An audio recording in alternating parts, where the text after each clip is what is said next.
أعوذ بالله من الشيطان الرجيم. بسم الله الرحمن الرحيم. اب بلا تاخیر دعوت خطاب دیتا ہوں استاذ العلماء مفتی جماعت عزت معاب حضرت مولانا مفتی عطاء الرحمان علوی صاحب آپ کے سامنے خطاب فرماتے ہیں انشاءاللہ. مفتی صاحب کے خطاب کے فوراً بعد جرنیل اہل حدیث حضرت علامہ حافظ ابتسام الہی ظہیر صاحب پہنچنے والے ان کا انشاءاللہ جاندار شاندار خطاب ہوگا. اب بلا تاخیر استاذ العلماء مفتی عطاء الرحمان علوی صاحب حافظہ اللہ تعالیٰ آپ سے ہم کلام ہوتے ہیں. السلام علیکم ورحمۃ اللہ وبرکاتہ. الحمد للہ حمدا کثیرا طیبا مبارکا فیہ مبارکا علیہ کما یحب ربنا ویرضا والصلاة والسلام علی نبینا وحبیبنا المجتبى اما بعد فاعوذ باللہ السمیع العلیم من الشیطان الرجیم من حمده ونفخه ونفسه. بسم اللہ الرحمن الرحیم. وما آتاکم الرسول فخذوه وما نہاکم عنہ فانتہوا. ہر قسم کی حمد و ثنا تعریفات تقدیسات بڑائی کی بریائی اللہ وحدہ لا شریک کی ذات ذوالجلال کے لیے ہے، جو پوری کائنات کا خالق و مالک رازق بگڑی بنانے والا، اس کائنات کا واحد داتا و مشکل کشا ہے. درود و سلام سید البشر خاتم النبیین رحمت للعالمین امام کائنات محمد الرسول اللہ صلی اللہ علیہ وسلم کی ذات طیبہ مبارکہ پر، جن کو کائنات کے رب نے پوری دنیا کے لیے رہبر و رہنما، مقتدا و پیشوا، ہادی و معلم بنا کر مبعوث فرمایا ہے. قابل احترام بزرگوں، نوجوان بھائیوں، آج کی اس مقدس محفل میں، نوائے دین کے پروگرام میں، توحید سٹی میں آپ کے سامنے چند بنیادی گزارشات عرض کرنے کی کوشش کروں گا،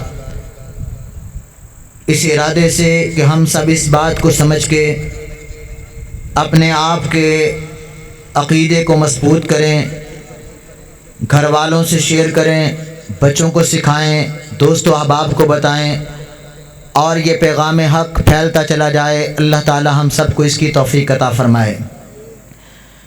حضرات، ہم سب مسلمان ہیں اور ہمیں یہ بات پختگی سے اپنے عقیدے کے اندر بٹھا لینی چاہیے کہ دین اسلام کسی کی رائے کا نام نہیں ہے. دین اسلام کسی فقیہ کے فقاہت کا نام نہیں ہے. دین اسلام کسی مفتی کے فتوے کا نام نہیں ہے، کسی محدث کی سوچ کا نام نہیں ہے، کسی عالم کے اپنی رائے کا نام نہیں ہے. دین اسلام اللہ کی وحی کا نام ہے، جو کائنات کے رب نے اپنے پیارے حبیب محمد الرسول اللہ صلی اللہ علیہ وسلم پہ نازل فرمائی ہے.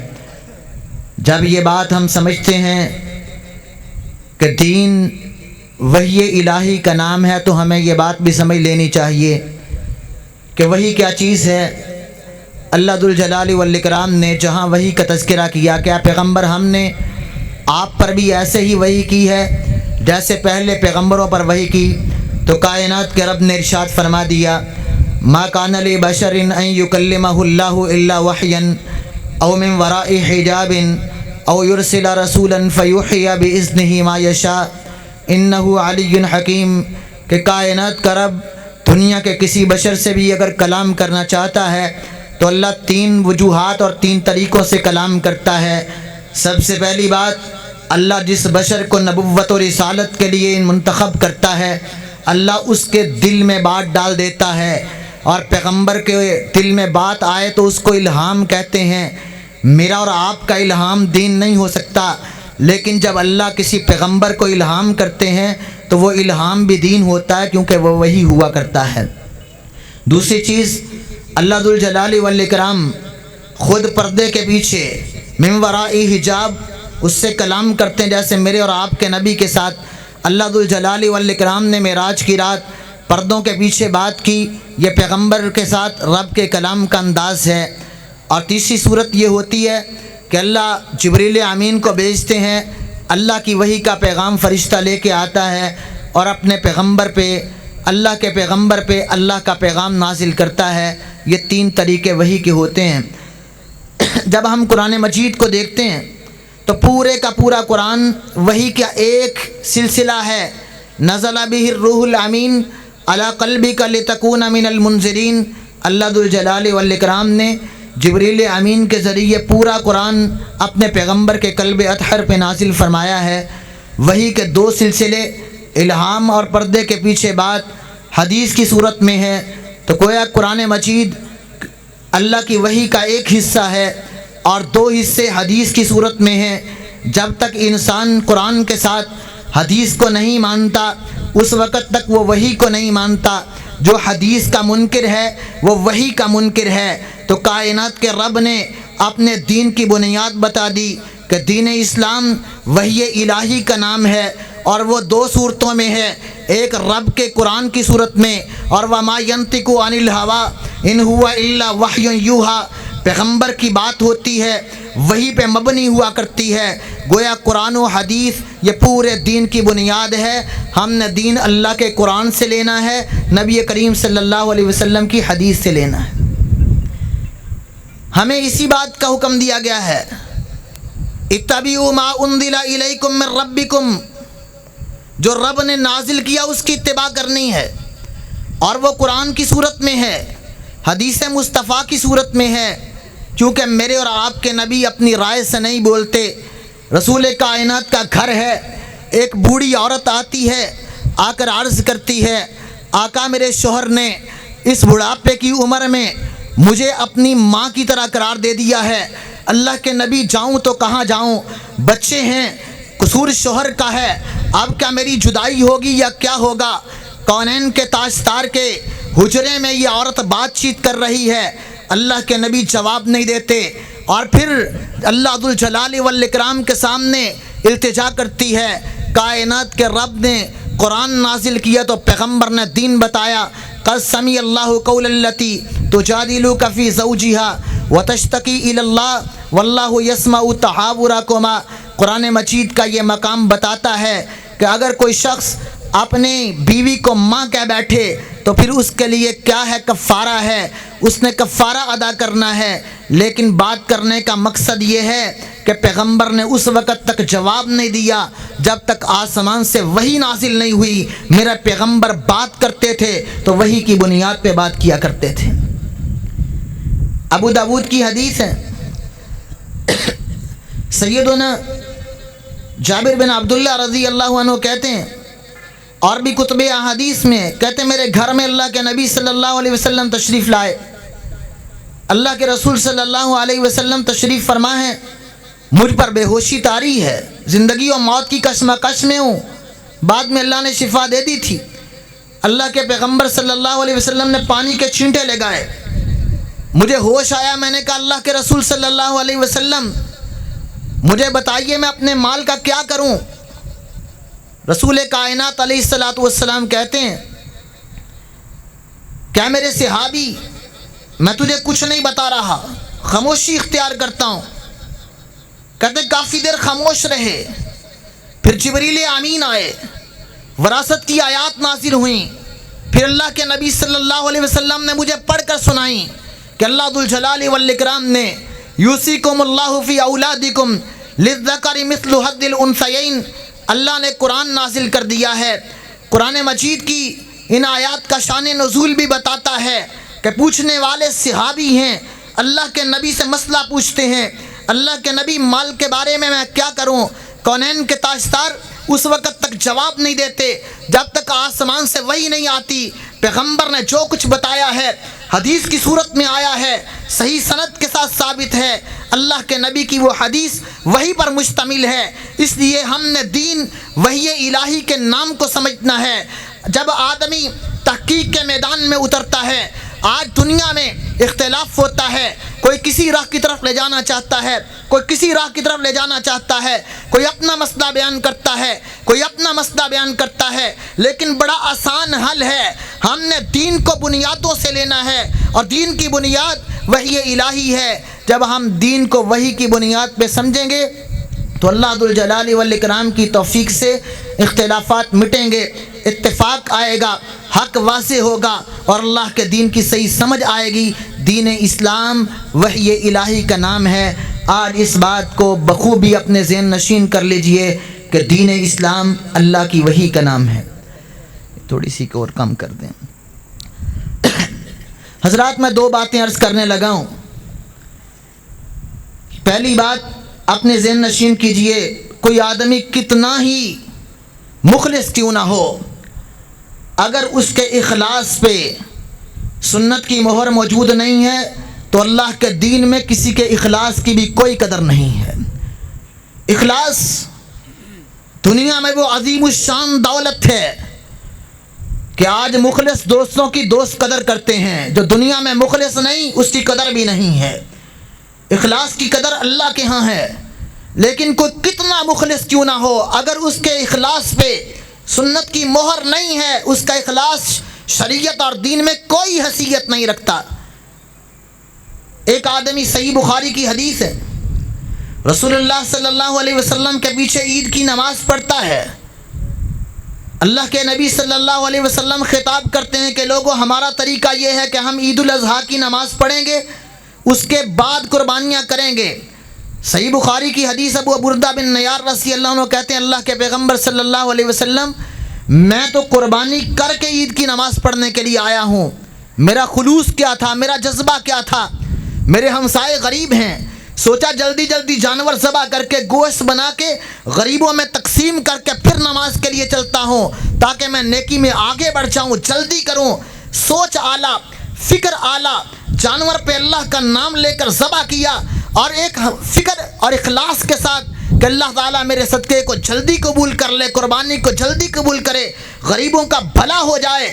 بڑی ہی اچھی سوچ تھی، اخلاص کے ساتھ جانور ذبح کیا ہے، لیکن میرے اور آپ کے پیغمبر صلی اللہ علیہ وسلم کہتے ہیں تیری قربانی نہیں ہوئی، اذبح مکانہا اخرى، اس کی جگہ پر جا کے اور جانور ذبح کر، چونکہ تیرے عمل پہ سنت کی مہر نہیں ہے۔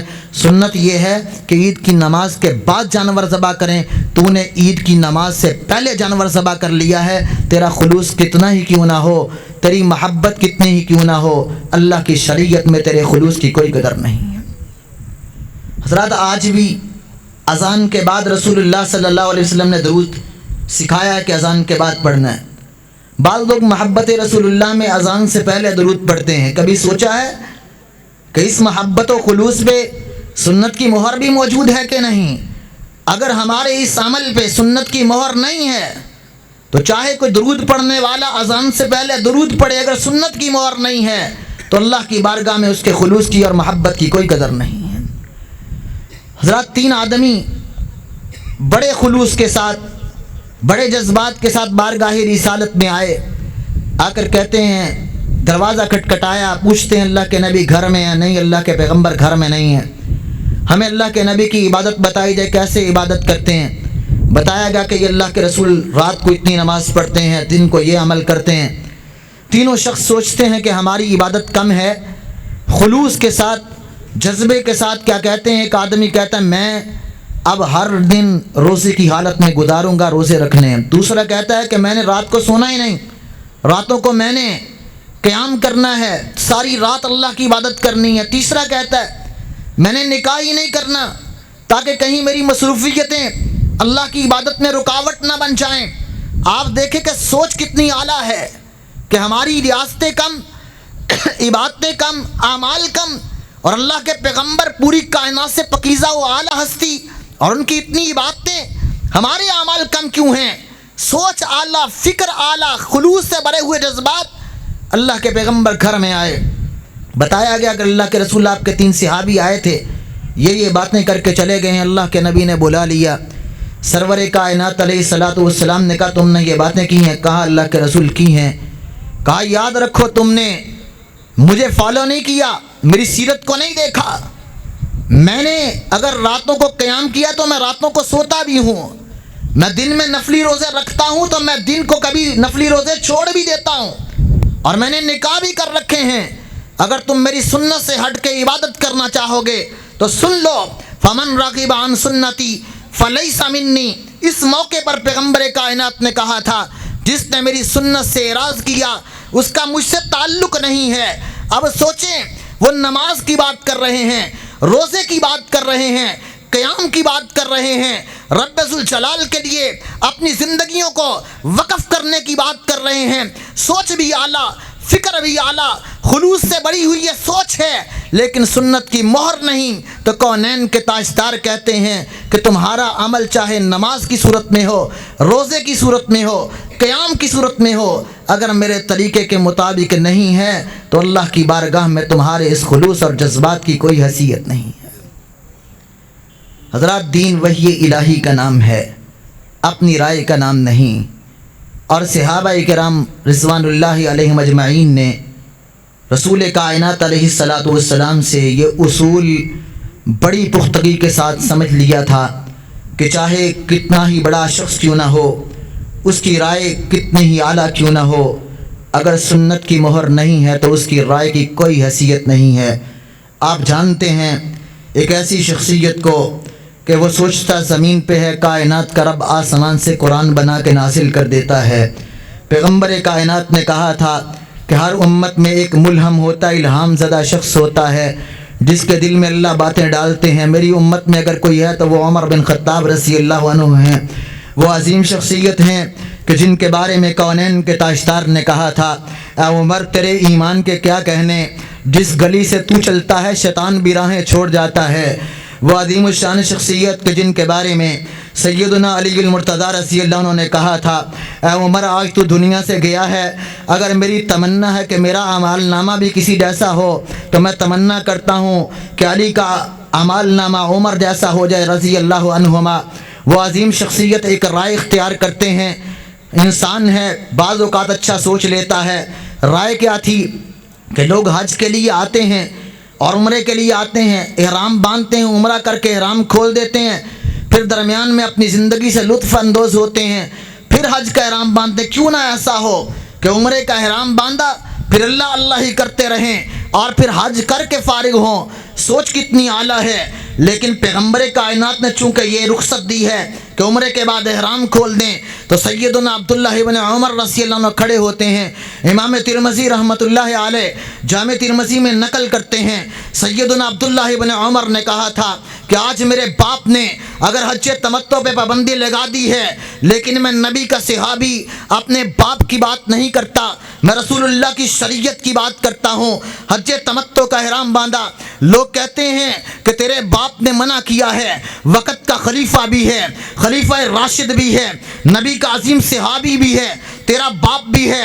تو اس موقع پر انہوں نے کہا تھا لوگوں دین کسی کی رائے کا نام نہیں ہے، امرو ابی یتبعو ام امرو رسول اللہ، مجھے بتاؤ کہ اللہ کے نبی کی بات کو لیا جائے گا رسول اللہ کی بات کو لیا جائے گا؟ جب پیغمبر کی بات آ جائے تو پھر اس کے بعد کسی صحابی کی رائے بھی ہو تو اس کی کوئی حیثیت دین میں نہیں رہتی ہے۔ بات پیغمبر کی ہے، وما آتاکم الرسول فخذوہ وما نہاکم عنہ فانتہوا، جو چیز تمہیں اللہ کے رسول دے دیں وہ لے لو اور جس سے اللہ کے رسول روک دیں اس سے رک جاؤ، یہی دین اسلام ہے۔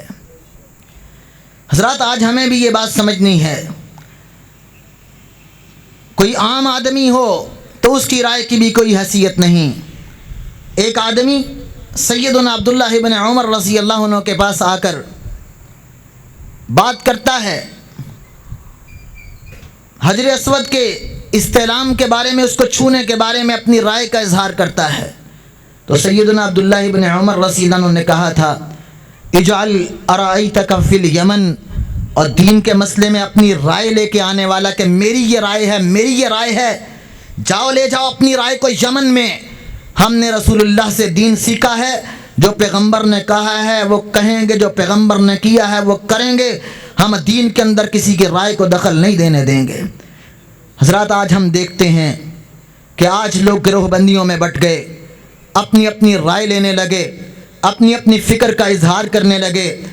آج توحید سٹی کے اس ابتدائی ماہانہ پروگرام میں آپ احباب کے سامنے اس بات کو بڑے واضح انداز میں پیش کر دینا چاہتا ہوں کہ یہ ایک بنیاد ہے کہ اگر ہم چاہتے ہیں ہمیں خالص دین ملے تو یہ خالص سوچ اپنے اندر پیدا کر لیں، اپنے بچوں کو سکھائیں، بڑوں کو سکھائیں، دوستوں کو دعوت دیں، اپنے ساتھیوں کے ساتھ ڈسکس کریں کہ لوگوں دین وحی الہی کا نام ہے، کسی کی رائے کا نام دین نہیں ہے. جب ہم یہ بات بخوبی سمجھ جائیں گے تو پھر ہمارے لیے دین کی اگلی بنیادیں سمجھنا انتہائی آسان ہو جائیں گی.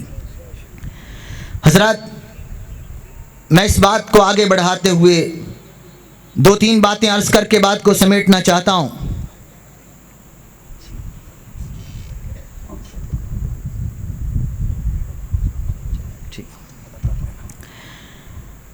حضرات بعض اوقات ہم معاشرے کے اندر دیکھتے ہیں کہ لوگ بڑے خلوص سے، بڑی محبت سے کچھ اعمال کرتے ہیں اور وہ کہتے ہیں کہ ہمیں رسول اللہ صلی اللہ علیہ وسلم سے بڑی محبت ہے اور اس محبت و عشق میں ہم یہ اعمال کر رہے ہوتے ہیں. ہم انہیں کہتے ہیں بھئی دیکھو، جس آدمی کے دل میں رسول اللہ کی محبت کامل نہیں، صرف محبت کی بات نہیں، اگر پوری کائنات سے بڑھ کے رسول اللہ کی محبت نہیں تو اس کا ایمان ہی کامل نہیں ہے. لیکن محبت بھی اگر دائرے کے اندر ہو تو وہ محبت اللہ کی بارگاہ میں قابل قبول ہے. جب محبت بھی دائرے سے نکل جائے تو اس محبت کی بھی کوئی حیثیت نہیں رہتی. ہم دیکھتے ہیں کہ ربیع الاول کا مہینہ آتا ہے، ہم کتنے ہی اعمال دیکھتے ہیں لوگوں کو. جناب کہیں ہم مشعل بردار جلوسوں کو دیکھتے ہیں، کہیں ہمیں گلیوں بازاروں کو سجتا ہوا دیکھتے ہیں، کہیں ایسے بھی نام نہاد مسلمان ہوتے ہیں موسیقی پہ اللہ کے نبی کا نام لے رہے ہوتے ہیں. کچھ اوباش قسم کے لوگ پہاڑیاں بنا کے مرد و زن کے اختلاط میں نبی کی محبت کو منا رہے ہوتے ہیں.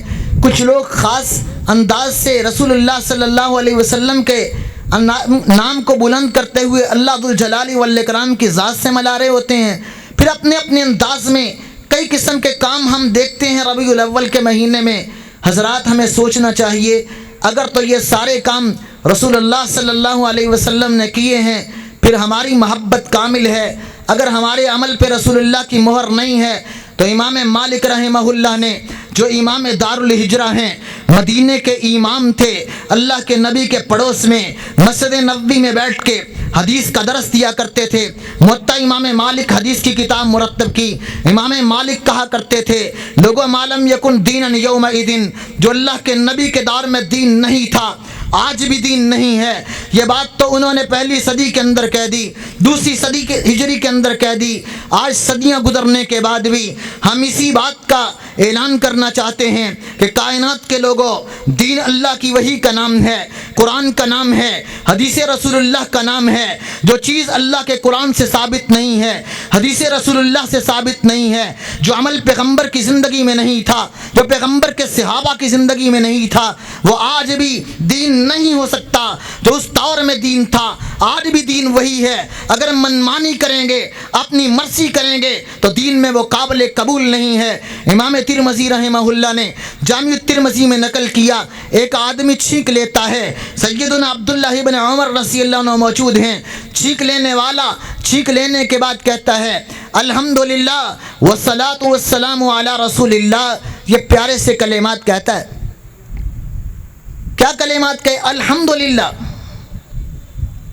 اور چھینکانے پر دوسرا جملہ کیا کہا ہے؟ والصلاۃ والسلام علی رسول اللہ. اب یہ کلمات کون مسلمان ہے جو کہتا اچھے نہیں ہیں؟ بہت اچھے کلمات ہیں. ایک رب ذوالجلال کی حمد ہے اور دوسری مصطفیٰ پہ درود و سلام ہے. وہ درود و سلام کہ جس کا حکم کائنات کا رب خود دیتا ہے. یا ایھا الذین آمنوا صلو علیہ وسلم تسلیما. اللہ ذوالجلال والاکرام خود پیغمبر پہ رحمتوں کا نزول کرتا ہے. لیکن سیدنا عبداللہ ابن عمر رضی اللہ عنہ کیا کہتے ہیں؟ اور چھینک لینے والے، تم نے چھینک پہ 2 کلمات کہیں الحمدللہ والصلاۃ والسلام علی رسول اللہ. میں بھی رب کی حمد کا بھی قائل ہوں، میں رسول اللہ کے پر درود کا بھی قائل ہوں، میں درود کا منکر نہیں ہوں، لیکن چھینک لینے کے موقع پر میرے پیغمبر نے درود نہیں سکھایا۔ اگر تو اس موقع پہ درود بھی پڑھے گا تو سنت کی مخالفت کر رہا ہے۔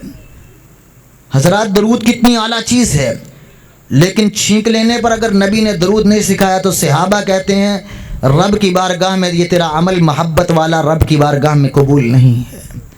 حضرات، محبت میں بھی ہم اپنی منمانی نہیں کر سکتے، ہم شریعت کے تابع ہیں۔ اگر کوئی شخص دین میں اپنی مرضی سے نیکی سمجھ کے کوئی کام لے کے آتا ہے تو اس کو بدعت کہا جاتا ہے، اور ثواب سمجھ کے کرتا ہے، اور بدعت کی دین میں کوئی گنجائش نہیں ہے۔ میرے اور آپ کے حبیب ہر خطبے میں واشگاف الفاظ میں اس عقیدے کو مضبوط کرنے کے لیے کہا کرتے تھے، کل محدثۃ بدعہ وکل بدعۃ ضلالہ وکل ضلالۃ فی النار۔ دین میں اپنی مرضی سے ثواب سمجھ کے نئی چیزیں لے کے آؤ گے تو وہ بدعت ہے۔ وکل بدعۃ ضلالہ، صحیح مسلم کی حدیث ہے، میرے اور آپ کے پیغمبر نے لفظ کل استعمال کیا، اور آپ جانتے کل کسے کہتے ہیں۔ اگر میں کل کائنات بولوں تو کل سے مراد چند لوگ نہیں ہوا کرتے، کل سے مراد ہر ہے وہ جو اس میں آ جائے۔ کل بدعہ، ہر دین میں نیکی سمجھ کے کیا جانے والا اچھا عمل، کوئی چوری کی بات نہیں ہے، کوئی ڈاکے کی بات نہیں ہے، کوئی زنا کی بات نہیں ہے، شراب کی بات نہیں ہے، حقوق کو پامال کرنے کی خیانتوں کی بات نہیں ہے۔ دین میں نیکی سمجھ کے اپنی مرضی ہم نہیں کر سکتے۔ کل محدثۃ بدعہ وکل بدعۃ ضلالہ وکل ضلالۃ فی النار۔ دین میں ہر نیا کام بدعت ہے، اور ہر بدعت گمراہی ہے، اور ہر گمراہی انسان کو جہنم میں لے جاتی ہے۔ امام نسائی رحمہ اللہ سنن نسائی میں یہ الفاظ لے کے آئے ہیں، وکل ضلالۃ فی النار، ہر گمراہی انسان کو جہنم میں لے جاتی ہے۔ رسول کائنات علیہ الصلوۃ والسلام کے ہر خطبے کے اس پیغام پہ آپ غور کریں کہ آپ صلی اللہ علیہ وسلم نے بات کے ساتھ بات کو جوڑا ہے۔ کل محدثۃ بدعہ، پھر کل بدعۃ ضلالہ، پھر وکل ضلالۃ فی النار۔ بدعت تم نیکی سمجھ کے کرتے ہو، یہ گمراہی ہے۔ گمراہی کو مت سوچنا کہ یہ چھوٹی چیز ہے۔ وکل ضلالۃ فی النار، یہ تمہیں جہنم میں لے جائے گی۔ آدمی خیر سمجھ کے نیکی سمجھ کے عمل کر رہا ہوتا ہے، لیکن جس پیغمبر کا کلمہ پڑھتے ہیں اس پیغمبر نے ہمیں سکھایا ہے کہ کلمہ اگر میرا پڑھتے ہو تو دین میں تمہاری نہیں چلے گی، میری چلے گی۔ لہذا میں کہتا ہوں اگر تم نے اپنی چلانے کی کوشش کی تو تم جہنم کی وادیوں میں دھکیل دیے جاؤ گے۔ اس لیے سوچ سمجھ کے کچھ کلمہ کہنا، سوچ سمجھ کے عمل کرنا، سوچ سمجھ کے قدم اٹھانا، کہیں دین کے اندر نیکی کے نام پہ گمراہی کے اندر نہ چلے جانا۔ اس لیے دین اللہ کے قرآن کا اور رسول اللہ صلی اللہ علیہ وسلم کے فرمان کا نام ہے، اس کو بخوبی ذہن میں رکھنا۔ سفیان ثوری رحمۃ اللہ علیہ بہت بڑے محدث ہیں، وہ کہا کرتے تھے کہ لوگوں، یہ بدعت اتنی بری چیز ہے کہ البدعۃ احب الی الشیطان من المعصیہ، شیطان کو یہ بدعت نافرمانی سے زیادہ پسند لگتی ہے۔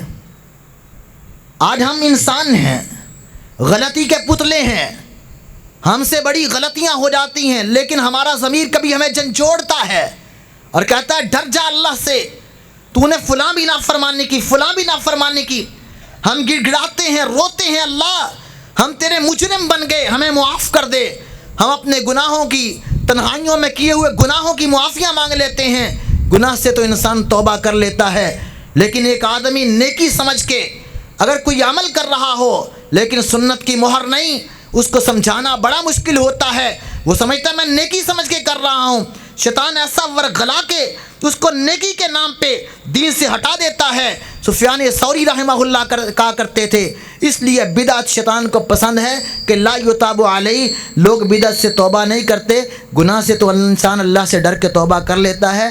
اس لیے بدعت شیطان کے ہتھیاروں میں سے بہت بڑا ہتھیار ہے۔ حضرات، یہ اتنا بڑا ناسور اور دین میں اتنا بڑا فساد ہے یہ بدعت نیکی کے نام پہ، شریعت کے نام پہ اپنی منمانی کرنا، یہ تو تفرقہ بازی کا ذریعہ بنتا ہے، لوگ بٹتے ہیں، فرقہ واریت آتی ہے۔ اور دوسری بات اس سے کیا ہوتی ہے، امام مالک رحمہ اللہ کہا کرتے تھے کہ لوگوں، جس نے دین میں کوئی نیا کام کیا فرآہ حسنا، اور اس کو وہ حسنا اچھا کام سمجھ رہا ہے، ایسا شخص پیغمبر کائنات پہ تہمت لگا رہا ہے، فقط زعم ان محمد صلی اللہ علیہ وسلم قد خان الرسالہ، گویا کہ وہ نعوذ باللہ سمجھ رہا ہے کہ اللہ کے نبی نے دین میں کوئی خیانت کر دی ہے۔ حضرات، کیوں کائنات کے رب نے اعلان کیا یا ایھا الرسول بلغ ما انزل الیک من ربک وان لم تفعل فما بلغت رسالتہ، اے پیغمبر ہم نے بھیجا اس لیے ہے کہ جو کائنات کے رب نے آپ کو دیا ہے، الف سے لے کے یا تک، من و ان، پورے کا پورا دین آپ امت پر پہنچا دیں۔ اگر آپ نے یہ دین میں کچھ بھی نہ چھپایا، کچھ اگر نہ پہنچایا، فما بلغت رسالتہ، اے پیغمبر آپ نے رسالت کا حق کی ادا نہیں کیا ہے۔ حضرات، کوئی معمولی بات نہیں، یہ ارشاد رب العالمین ہے۔ اور اللہ نے جب نبی کائنات کو پوری کائنات کے لیے، ایک گروہ کے لیے نہیں، ایک وقت کے لیے نہیں، ایک علاقے کے لیے نہیں، ایک قبیلے کے لیے نہیں، ایک صدی کے لیے نہیں، ایک قرن کے لیے نہیں، بلکہ وما ارسلناک الا کافۃ للناس بشیرا ونذیرا، اللہ کے پیغمبر کی آمد سے لے کے قیامت کی دیواروں تک اللہ ذوالجلال والاکرام نے آپ کو پوری کائنات کے لیے، عربوں کے لیے، عجموں کے لیے، انسانوں کے لیے، جنوں کے لیے، پوری کائنات کے اندر رب ذوالجلال نے اپنے پیغمبر کو رسول اللہ بنا کر بیچا ہے، ختم نبوت کا تاج پہنا کے بیچا ہے۔ اس لیے کائنات کے رب نے کہا اے پیغمبر آپ کی ذمہ داری بڑی ہے، ڈیوٹی اعلیٰ ہے، اگر آپ نے ایک لفظ بھی چھپا دیا تو رب ذوالجلال نے جو سارے انبیاء سے بڑھ کر آپ کو مقام رسالت دیا ہے، آپ نے حق ادا نہیں کیا۔ میرا ایمان ہے، آپ کا ایمان ہے، میرے پیغمبر نے رب ذوالجلال کے ایک ایک پیغام کو پہنچا دیا ہے، دین کا ایک بھی لفظ پیغمبر نے ایک شوشہ بھی نہیں چھپایا۔ جب پیغمبر نے پورا دین دیا ہے تو جو آدمی آج کوئی بات لے کے آتا ہے دین و شریعت کی، قرآن و سنت کی مور نہیں ہے، تو وہ گویا کہ بدبخت انسان ہے جو اپنے پیغمبر کے بارے میں بدگمان ہے۔ حضرات، میرا اور آپ کا گمان اعلیٰ ہونا چاہیے، کیونکہ ہم کائنات میں سب سے بڑھ کر اپنے ماں باپ کیا ہیں، حضرات اولاد کیا ہے، یہ کاروبار کیا ہے، رب ذوالجلال نے جو ہمیں عقیدہ اور ہمیں منہج دیا ہے، ہم پوری کائنات کو قربان کرتے ہیں پیغمبر کے جوتوں کی خاک پہ۔ ہم پوری کائنات سے بڑھ کر محبت کرتے ہیں اپنے امام محمد الرسول اللہ صلی اللہ علیہ وسلم سے۔ جب ہماری محبت اعلیٰ ہے تو ہمارا عقیدہ بھی یہی ہونا چاہیے، جو پیغمبر نے دیا ہے وہ دین ہے۔ جو رائے فکر ہم اپنی دین میں داخل کریں گے، نیکی کے نام پر کوئی کتنا بڑا محدث کیوں نہ ہو، کتنا بڑا امام کیوں نہ ہو، کتنا بڑا فقیہ کیوں نہ ہو، کتنا بڑا عالم کیوں نہ ہو، اس کی رائے کو دین میں کوئی حیثیت نہیں ہے۔ ایک شخص امام مالک رحمۃ اللہ علیہ کے پاس بڑی اچھی سوچ لے کے آتا ہے، لیکن امام مالک کہتے ہیں کہ اللہ تجھے فتنے اور عذاب کے اندر مبتلا کر دے گا۔ حضرات، سننے کی بات ہے، ایک شخص مسجد نبوی میں، رسول اللہ کی مسجد میں، حجرہ رسول کے پڑوس میں آ کر امام مالک رحمہ اللہ سے پوچھتا ہے، کہتا ہے امام مالک رحمہ اللہ میں احرام باندھنا چاہتا ہوں، تو میں کہاں سے احرام باندھوں؟ امام مالک رحمۃ اللہ علیہ کہتے ہیں کہ جاؤ ذوالحلیفہ مقام پہ، جو مدینے سے 13 کلومیٹر کے فاصلے پر ہے، جسے بیار علی کہتے ہیں، جا کے وہاں سے احرام باندھو۔ رسول اللہ صلی اللہ علیہ وسلم نے وہاں سے احرام باندھا تھا۔ اب بات سیدھی ہے، اس کو جانا چاہیے تھا، جا کر وہاں سے احرام باندھ لیتا، لیکن اس نے اگرچہ مگرچہ چونکہ چنانچہ اپنی رائے، اپنی فکر، محبت اپنی اور انداز اپنے یہ اپنانے کی کوشش کی۔ اس نے کہا امام مالک رحمہ اللہ میرا ارادہ یہ ہے کہ میں مسجد نبوی سے رسول اللہ صلی اللہ علیہ وسلم کے پڑوس سے احرام باندھوں۔ حضرات، کتنی سوچ اعلیٰ ہے۔ لیکن امام مالک رحمہ اللہ کیا کہتے ہیں یہ دین ہے، اپنی رائے نہیں، جا کے ذوالحلیفہ سے احرام باندھو۔ رسول اللہ صلی اللہ علیہ وسلم مدینے سے چلے تھے، آپ نے مدینے میں احرام نہیں باندھا، آپ نے جا کے ذوالحلیفہ مقام پر احرام باندھا، جا کے وہاں سے احرام باندھو۔ کہنے لگا امام مالک رحمہ اللہ میری محبت ہے اس مقام سے، میرا جذبہ ہے رسول اللہ کے پڑوس سے، میں چاہتا ہوں کہ میں یہاں سے احرام باندھوں، میں چند میل زیادہ ہی تو کر رہا ہوں، میں کوئی دین میں کمی تو نہیں کر رہا، گزر کر تو وہاں سے ہی جانا ہے، یہاں سے احرام باندھ کے نیت یہاں سے کر کے چلا جاتا ہوں، رسول اللہ کی مسجد ہے، اللہ کے نبی کا پڑوس ہے، نیت بھی اعلیٰ، سوچ بھی اعلیٰ، فکر بھی اعلیٰ۔ حج کا احرام کتنی مقدس چیز، جو حاجی ہوتا ہے یضیف الرحمان، اللہ کے مہمان ہوتے ہیں، رب کا مہمان بننے جا رہا ہے، سوچ اعلیٰ ہے، کفن نما دو چادریں پہن کے رب کی بارگاہ میں کعبۃ اللہ کے سامنے اپنے رب کے سامنے حضوری دینے جا رہا ہے، مقدس سفر ہے، سوچ کتنی اعلیٰ ہے کہ میں مسجد نبوی سے احرام باندھوں۔ لیکن امام مالک کہتے ہیں کہ تمہاری سوچ نہیں چلے گی، جا کے ذوالحلیفہ سے احرام باندھو، وگرنہ انی اخشی علیک فتنہ، مجھے تجھ پر ڈر ہے کہ کہیں کوئی اللہ کی طرف سے فتنہ اور آزمائش تجھ پر نہ آ جائے۔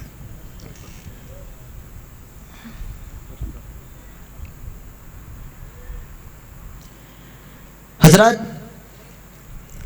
امام مالک رحمہ اللہ نے جب اس سے فتنے کی بات کہی تو وہ کہنے لگا ایو فتنۃ فی ھذا، اس میں فتنے کی کون سی بات ہے کہ اگر میں احرام ذوالحلیفہ کی بجائے مدینہ النبی سے باندھ لوں۔ اگر آج کا دور ہوتا تو ہمارے بھی لوگ 100 حجتیں ڈھیر باتیں کر لیتے کہ یار اس میں حرج ہی کیا ہے۔ امام مالک رحمہ اللہ نے رب کے قرآن کی آیت پڑھ دی، فَلْيَحْذَرِ الَّذِينَ يُخَالِفُونَ عَنْ أَمْرِهِ أَن تُصِيبَهُمْ فِتْنَةٌ أَوْ يُصِيبَهُمْ عَذَابٌ عَلِيمٌ۔ اور بات کہنے والے سن، میں نے فتنہ کیوں کہا ہے؟ میں نے تجھے سورہ نور کی قرآن کی آیت پڑھ کر سناتا ہوں۔ کائنات کے رب نے کہا فَلْيَحْذَرِ الَّذِينَ يُخَالِفُونَ عَنْ أَمْرِهِ، وہ لوگ ڈر جائیں رسول اللہ کی بات کی مخالفت کرنے والے، أَن تُصِيبَهُمْ فِتْنَةٌ، کہیں ان پہ کوئی فتنہ نہ آ جائے، او عذاب علیم، یا دردناک عذاب نہ آ جائے۔ اللہ کے ذوالجلال والاکرام نے پیغمبر کائنات کو مطاع بنا کر بھیجا تھا، اتباع کے لیے بھیجا تھا۔ ایک مسلمان ہونے کے ناطے ہر شخص کا حق ہے، چاہے اس کا عقیدہ ہو، چاہے اس کا قول ہو، چاہے اس کی نماز ہو، چاہے اس کی خوشی ہو، چاہے اس کا غم ہو، چاہے صبح ہو، چاہے شام ہو، اس کا ایک ایک عمل اس ترازو پہ پورا اترنا چاہیے کہ دین اسلام وحی الہی کا نام ہے۔ اگر اس کا عمل رسول اللہ کی سنت کے ساتھ جڑا ہوا ہے، مہر مصطفیٰ سے جڑا ہوا ہے، دین و شریعت کی مہر ہے، اس کا عمل اللہ کی بارگاہ میں قابل قبول ہے۔ اگر سنت کی مہر موجود نہیں ہے، خلوص کتنا اعلیٰ ہو، جذبات کتنے قیمتی ہوں، اگر شریعت کی مہر نہیں، نہ جذبات کی کوئی قدر ہے، نہ رائے کی کوئی حیثیت ہے، نہ خلوص کی کوئی قدر اور مقام ہے۔ اس لیے ہمیں یہ بات پوری طرح سمجھ لینی چاہیے، چاہے کوئی بھی مہینہ ہو، کوئی ماحول ہو، کوئی خوشی کا مقام ہو، کوئی جتنی مرضی اعلیٰ بات ہو، جیسے بھی ہم ماحول میں ہوں، گھر میں ہوں، باہر میں ہوں، جہاں بھی ہیں، اگر ہمارا عمل سنت کے مطابق نہیں ہے تو اصلاح کر لیں۔ اگر اصلاح کرتے ہوئے سنت کے مطابق ہو جائے تو اللہ کا شکر ادا کریں۔ اللہ ذوالجلال والاکرام ہمیں توفیق عطا فرمائے۔ حضرات، اس حوالے سے میں آپ کے سامنے آخری گزارش کرنا چاہتا ہوں کہ اللہ ذوالجلال والاکرام نے مجھے اور آپ کو جو دین دیا ہے وہ بڑا خالص ہے، اور اس خلوص کی قدر یہ ہے کہ میں اور آپ اس خالص دین کو خالص رہنے دیں۔ جب خالص دین میں ملاوٹ ہوتی ہے نا، تو پھر وہ ملاوٹ والی چیز، آج ہم معمولی چیز بھی لینے جاتے ہیں، ہم خالص چیز کو ڈھونڈتے ہیں، تو دین کے مسئلے میں ہم خالص چیز کیوں نہیں ڈھونڈتے؟ جس دین میں بدعات آ جائیں گی، رائے آ جائے گی، خرافات آ جائیں گی، اس کی کوئی حیثیت باقی نہیں رہتی۔ اور اللہ کا شکر ہے، ہم یہ بات کہتے ہیں کہ اللہ ذوالجلال والاکرام، ہم نے تیری توحید کو مانا ہے تو ہم نے تیری توحید کے اندر کوئی ملاوٹ نہیں کی۔ اور آج اس توحید سٹی میں آپ کو بھی یہی پیغام دینا چاہتا ہوں کہ میرے محترم بھائیوں، بزرگوں، سامعین حضرات، آج اگر اللہ ذوالجلال والاکرام نے ہمیں عقیدہ توحید دیا ہے تو ہم اللہ کا شکر ادا کریں کہ اللہ، ہم نے تیری توحید کے اندر کسی کو شریک نہیں ٹھہرایا، نہ تیری ربوبیت میں، نہ تیری الوہیت میں، نہ تیری عبادات میں، نہ تیرے اسماء و صفات میں، نہ تیرے افعال مخصوصہ میں، نہ تیری خصوصیات میں۔ اللہ ہم نے تیرا کسی کو شریک نہیں ٹھہرایا۔ آج دنیا ہمیں لاکھ کچھ کہتی رہے لیکن تو گواہ رہنا، اللہ جب سے ہم نے ہوش سنبھالا ہے، ہاتھ بھی اٹھے ہیں تو تیرے سامنے اٹھے ہیں، گردنیں جھکی ہیں تو تیرے سامنے جھکی ہیں۔ اللہ ہم نے تیری توحید کے لیے بڑی بڑی باتیں بھی سن لی ہیں، لیکن عقیدہ توحید میں جو پیغمبر نے 23 سال کے عرصے میں بڑی مشکلوں کے ساتھ، بڑی مشقتوں کے ساتھ، بڑی قربانیوں کے ساتھ ہمیں عقیدہ دیا تھا، اللہ ہم نے عقیدہ توحید سے روگردانی نہیں کی ہے۔ جس طرح ہم تیری توحید کے اندر کسی کو شریک نہیں ٹھہراتے ہیں، جو اللہ تو نے پیغمبر دیا ہے، پیغمبر بھی پوری کائنات سے اعلیٰ ہے، تیرے بعد اس کائنات کے اندر سب سے اعلیٰ جس ہستی کو مانتے ہیں وہ مدینے کے تاجدار، آمینہ کے در یتیم، عبداللہ کے فرزند سیدنا محمد الرسول اللہ صلی اللہ علیہ وسلم ہیں۔ جب ہم نے محمد الرسول اللہ صلی اللہ علیہ وسلم کہہ دیا ہے تو اللہ ہم نے تیرے نبی کی رسالت میں بھی کسی کو شریک نہیں ٹھہرایا۔ تیرے نبی کی بات کے مقابلے میں باپ کی بات آ جائے، ہم باپ کی بات کو ٹکرا دیں گے۔ کسی ولی کی بات آ جائے اس کو حیثیت نہیں دیں گے، کسی فقیہ کی بات آئے گے نظر انداز کر دیں گے، کسی محدث کا قول ہوگا نبی کی حدیث کو ترجیح دیں گے، کسی بڑے سے بڑے آدمی کا اپنا نظریہ ہوگا ٹھکرا دیں گے۔ اے اللہ جس طرح ہم نے تیری توحید میں کوئی ملاوٹ نہیں کی ہے، ہم نے تیرے نبی کی رسالت کے اندر بھی کوئی شراکت نہ کی ہے نہ۔ اللہ ذوالجلال والاکرام تو ہمیں ایسی توفیق دینا، جب تک زندہ رکھنا اپنی توحید پہ، اللہ موت دینا اپنی توحید پہ، اور نبی کی محبت میں، سنت کی اتباع میں موت عطا فرمانا۔ حضرات یہ پیغام ہے، اور اس کے ساتھ میں عرض کر دینا چاہتا ہوں کہ جس شخص نے بھی رسول کائنات علیہ الصلاۃ والسلام کے دین کو اس مضبوطی سے تھاما ہے، اللہ ذوالجلال والاکرام نے اس کی دنیا میں بھی عزت اور مقام کے ساتھ قدر کی ہے، اور کل قیامت کے دن آخرت کے اندر بھی اللہ ذوالجلال والاکرام اس کو مقام دے گا، کیونکہ جو شخص جس سے کمال محبت کرتا ہے اس کا ساتھ ہوگا، اور محبت سنت رسول اللہ کی اتباع میں ہے۔ ہم نے اگر آج رسول اللہ صلی اللہ علیہ وسلم کی سنت کو اپنایا ہے، آپ کی محبت کا حق ادا کیا ہے، اور آپ میں سے بھی ہر شخص جب اس عقیدہ و منہج کو سمجھ کے زندگی اس طرح گزارے گا کہ قرآن و سنت کے مطابق گزارے گا، تو پھر حضرات قدر ہوگی، مقام ہوگا، عزت ہوگی، اللہ دنیا میں بھی عزت دے گا، آخرت میں عزت یہ ملے گی کہ تاجدار ختم نبوت ساقی کوثر ہوں گے، آپ کے ہاتھ میں جام کوثر ہوگا، اللہ کے نبی صلی اللہ علیہ وسلم اپنے ہاتھ سے جام کوثر پلائیں گے۔ لیکن جن لوگوں نے یہ مسئلہ اور عقیدہ سمجھا نہیں یا سمجھ کے عمل نہیں کیا، بات پیغمبر کی کرتے تھے، منمانی اپنی ہوتی تھی، نام نبی کا لیتے تھے، بدعت و خرافات کرتے تھے، نام نبی کا ہوتا تھا، اپنے گروہ فرقے کی بات ہوتی تھی، نام نبی کا ہوتا تھا، اپنی رائے پہ چلتے تھے، خوشی کے موقع ہوتے اپنے انداز ہوتے تھے، غمی کے موقع ہوتے اپنے انداز ہوتے تھے، کوئی سمجھاتا تو اس کی بات کو جھٹک دیا جاتا تھا۔ یاد رکھنا یہ انداز اگر کسی کا ہوگا، کل قیامت کا دن ہوگا، حشر کا میدان ہوگا، ساقی کوثر پلا رہے ہوں گے، آنے والا آئے گا اور ظاہری اس کے عذاب چمک رہے ہوں گے، اللہ ذوالجلال والاکرام دیوار حائل کر دیں گے کہ پیغمبر وہ بدبخت ہے، نام آپ کا لیتا تھا، دین وحی الہی نہیں سمجھتا تھا، شریعت کے مطابق نہیں چلتا تھا، آپ کے نام پہ دین میں رکھنے اندازیاں کرتا تھا۔ اللہ ذوالجلال والاکرام کہیں گے قد احدثوا بعدک، اے پیغمبر نیکی کے نام پہ دین میں انہوں نے نئی نئی باتیں ایجاد کر دی تھیں، آج ان کا حق نہیں ہے۔ حضرات کیا رسوائی ہوگی، کوئی آدمی چل کر میرے پاس آنا چاہتا ہے، میرے قرب کا دعویٰ بھی کرتا ہے، پاس آئے پانی پینے کے لیے، اس کو پیاس بھی لگی ہو، ضرورت بھی ہو، میں پانی سے اس کو دور ہٹا دوں تو کتنی بڑی دنیا والوں کے ہاں ایک ذلت ہے۔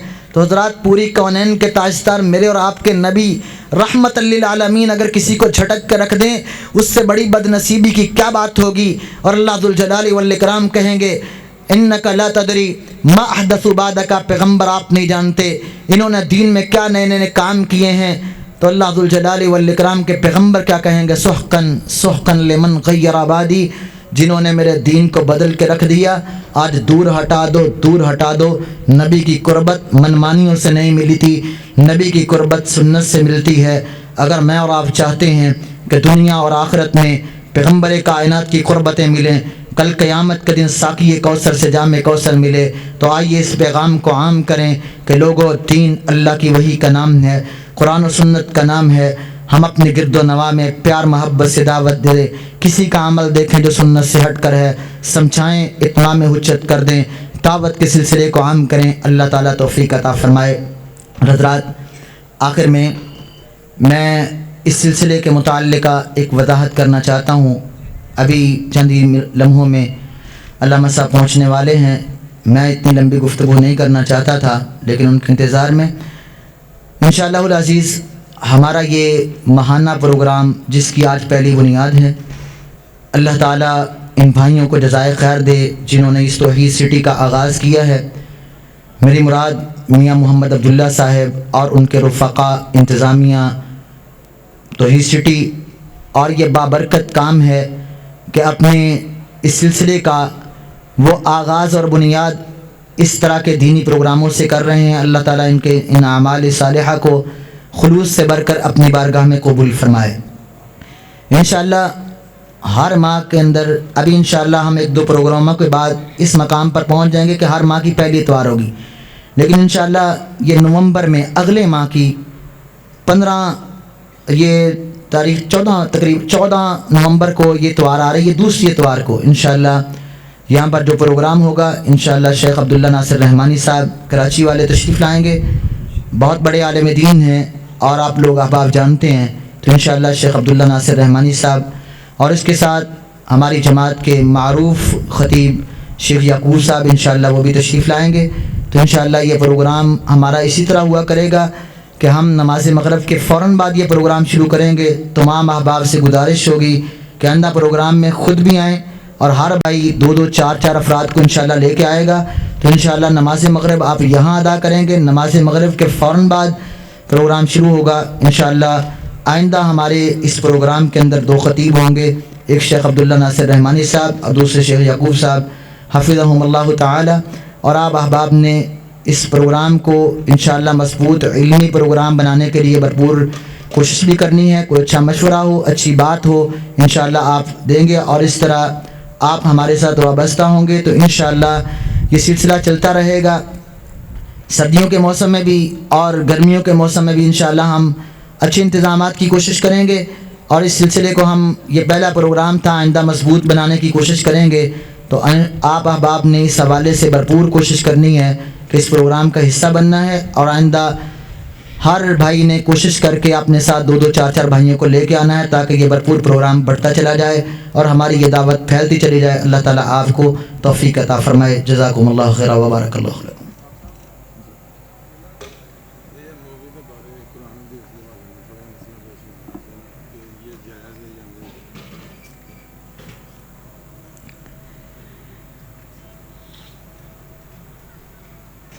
شیخ صاحب کی آمد سے قبل ایک بھائی نے ایک انتہائی حساس مسئلے کے بارے میں پوچھا ہے، تو میں اس بات کی وضاحت کر دینا مناسب سمجھتا ہوں۔ مشکل بات ہے۔ بھائی نے کہا کہ یہ جو مووی بنتی ہے پروگراموں پہ، اس کی شرعی حیثیت کیا ہے؟ ساتھ اس حوالے سے علماء کے درمیان نصوص اور دلائل کو سمجھنے کے اندر ایک اختلاف ہوا ہے، لیکن جس بات کو ایک گروہ نے لیا ہے وہ یہ ہے کہ یہ تصویر ہے، مووی ہے، اور اس کے اندر تصویر بنتی ہے، اور اللہ ذوالجلال والاکرام نے بڑی شدت کے ساتھ اس حوالے سے سختی کی ہے۔ رسول اللہ صلی اللہ علیہ وسلم نے فرمایا تھا، ان اشد الناس عذابا یوم القیامت المصورون، سب سے سخت عذاب تصویر سازی کرنے والوں کو ہوگا۔ جو علماء اس بات کے قائل ہیں کہ یہ وہ تصویر نہیں ہے، بلکہ اس کے اندر ایک عکس ہوتا ہے جو غائب ہو جاتا ہے، اس کو کمانڈ دیتے ہیں تو وہ پرنٹ ہوتا ہے، اس کے نتیجے پر بھی جو میں سمجھا ہوں یہ تصویر ہی ہے۔ لیکن بہت سارے علماء اس کو تصویر نہیں کہتے، ان کی بھی ایک رائے ہے، لیکن ہماری رائے میں یہ تصویر ہے۔ اس سے جتنا بچا جا سکتا ہے بچیں، کیونکہ میڈیا، اصل بات پیچھے میڈیا ہے۔ جب یہ میڈیا پہ جائے گی تو آج کے دور کا خطرناک فتنہ میڈیا ہے۔ صرف یہ دینی یہ چیزیں جب آپ کے ہاتھ میں موبائل آئے گا نا، تو آپ کے موبائل پر صرف دینی ویڈیوز نہیں ہوں گی، اس کے ساتھ اوپر کئی چیزیں غیر شرعی، عورتوں کی تصاویر، سیاست چیزیں، شیطان اور تنہائی میں حملے ہوں گے۔ لہذا جب انسان میڈیا کا استعمال کرے گا تو یہ سلسلہ آپ کے لیے خطرناک ہوگا، اس لیے اس سے جتنا بچیں۔ میں تو اس چیز میں سمجھتا ہوں کہ یہ وہی تصاویر اور وہی معاملہ ہے۔ تو شیخ محترم سے گزارش ہے کہ سیدھے اسٹیج پہ تشریف لے آئیں، آپ کا انتظار ہے۔ ہم قائد ابن قائد حضرت علامہ ابتسام الہی ظہیر صاحب کو توحید سٹی اس پروگرام میں آمد پر اہلا و سہلا و مرحبا کہتے ہیں۔ اللہ ذوالجلال والاکرام ان کی آمد کو قبول فرمائے۔ تو اس حوالے سے اس سے جتنا بچا جائے بچیں، لیکن جو دوسرے علماء کہتے ہیں ان کی رائے بھی سن لیجئے، تاکہ ان کی رائے کا بھی آپ کو احترام ہونا چاہیے، سمجھ آنی چاہیے۔ وہ لوگ کہتے ہیں کہ بعض اوقات ایک چیز ممنوع ہوتی ہے، لیکن ناگزیر حالات میں جب فتنے بہت بڑھ جائیں تو فتنے کے مقابلے کے لیے دینی مقاصد کے لیے یہ چیزیں جائز ہوتی ہیں۔ انہوں نے بھی صحیح بخاری کی ایک حدیث سے استدلال کیا ہے۔ تصویر تو تصویر ہوتی ہے، لیکن صحابہ کہتے ہیں ہم اپنے بچوں کو کھلانے کے لیے تاکہ وہ روزے میں رہیں ہم ان کو کھلونے دیتے تھے، کھلونے پر بھی تصویر ہوتی ہے۔ تو کہتے جب دینی مقاصد کے لیے کھلونے استعمال ہو سکتے تھے صحابہ کے دور میں، تو اس لیے دینی مقاصد کے لیے آج بھی اگرچہ یہ بری چیز ہے، لیکن جب فتنہ اتنا پھیل گیا ہے تو اس حالات میں ہم اس کو استعمال کر سکتے ہیں۔ اس لیے وہ علماء اس چیز کے قائل ہیں۔ تو یہ دو طرفہ باتیں ہیں جو میں نے آپ کے سامنے رکھ دی ہیں، لیکن میرا موقف اس حوالے سے یہی ہے کہ تقوی کا تقاضا یہ ہے کہ اس پرفتن دور میں میڈیا کے اس معاملات میں ہمیں الجھنا نہیں چاہیے۔ اللہ ذوالجلال والاکرام ہم سب کو خالص دین پہ عمل کی توفیق عطا فرمائے۔